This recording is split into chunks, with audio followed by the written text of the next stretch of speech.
ഓം നമോ ഭഗവതേ വാസുദേവായ. ശ്രീമന്നാരായണീയം ദശകം 6 ശ്ലോകം 4.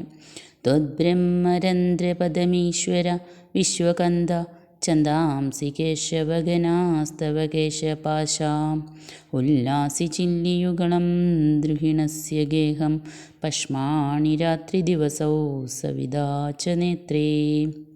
ഈ ദശകത്തിലെ കഴിഞ്ഞ 3 ശ്ലോകങ്ങളിൽ ഭഗവാന്റെ തൃപ്പാദം മുതൽ ശിരസ് വരെയുള്ള അവയവങ്ങൾ 14 ലോകങ്ങളാണെന്ന് പ്രത്യേകം വർണ്ണിച്ചു.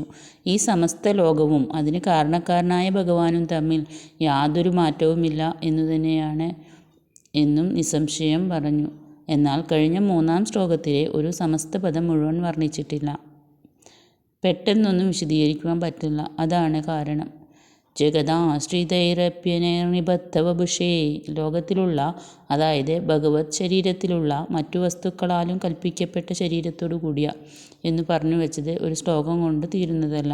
വളരെയധികം ആശയങ്ങളോടുകൂടിയാണ് ഭട്ടതിരിപ്പാട് ഈ 6-ാം ദശകം നമുക്ക് മുമ്പിൽ തുറന്നു വയ്ക്കുന്നത്.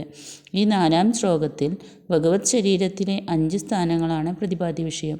വിശ്വകന്ത എന്നാണ് ഭട്ടതിരിപ്പാട് ഭഗവാനെ സംബോധന ചെയ്ത് വിളിക്കുന്നത്. എന്നുവെച്ചാൽ വിശ്വത്തിനു കാരണഭൂതനായവനെ എന്നാണ് അർത്ഥം. പിന്നെ കേശവ എന്നൊരു വാക്കും കൂടിയുണ്ട്. സഹസ്രനാമത്തിൽപ്പെട്ട ഒന്നാണ് കേശവ എന്ന നാമം. ഇവിടെ ഭട്ടതിരിപ്പാട് കേശവ എന്ന പദത്തിന് ധാരാളം മുടിയുള്ളവൻ എന്നാണ് ഉദ്ദേശിച്ചത്. കേശി എന്ന അസുരനെ കൊന്നവൻ കേശവൻ എന്നാണ് ഭാഗവതം പറയുന്നത്. കൂടാതെ നാരത്തിൽ ശയിച്ചവൻ അഥവാ കാരണജലത്തിൽ ശവം പോലെ കിടന്നവൻ എന്നും അർത്ഥമാക്കാം. ഈ സമസ്ത ലോകത്തിനും കാരണഭൂതനായവനെ ഭഗവാനെ അവിടുത്തെ സുഷുമ്നാഗ്രന്ഥിയുടെ ഏറ്റവും മുകളിലത്തെ ഭാഗം, അതായത് തലയുടെ ഉച്ചി എന്ന് നാം പറയാറുണ്ടല്ലോ, അവിടെയാണ് നാം കുട്ടികൾക്കും മറ്റും രാസ്നാദി ചൂർണം തേച്ചു കൊടുക്കുന്നത്. ബ്രഹ്മരന്ധ്രം വേദമയമാകുന്നു, വേദം തന്നെയാകുന്നു. ഈ ബ്രഹ്മരന്ധ്രത്തിൽ കൂടിയാണ് പരമയോഗികൾ പ്രാണവായുവിനെ പുറന്തള്ളി പരമപദം പ്രാപിക്കുന്നത്. അവിടുത്തെ സമൃദ്ധമായ വിശേഷപ്പെട്ട തലമുടി മേഘസ്വരൂപമാണ്.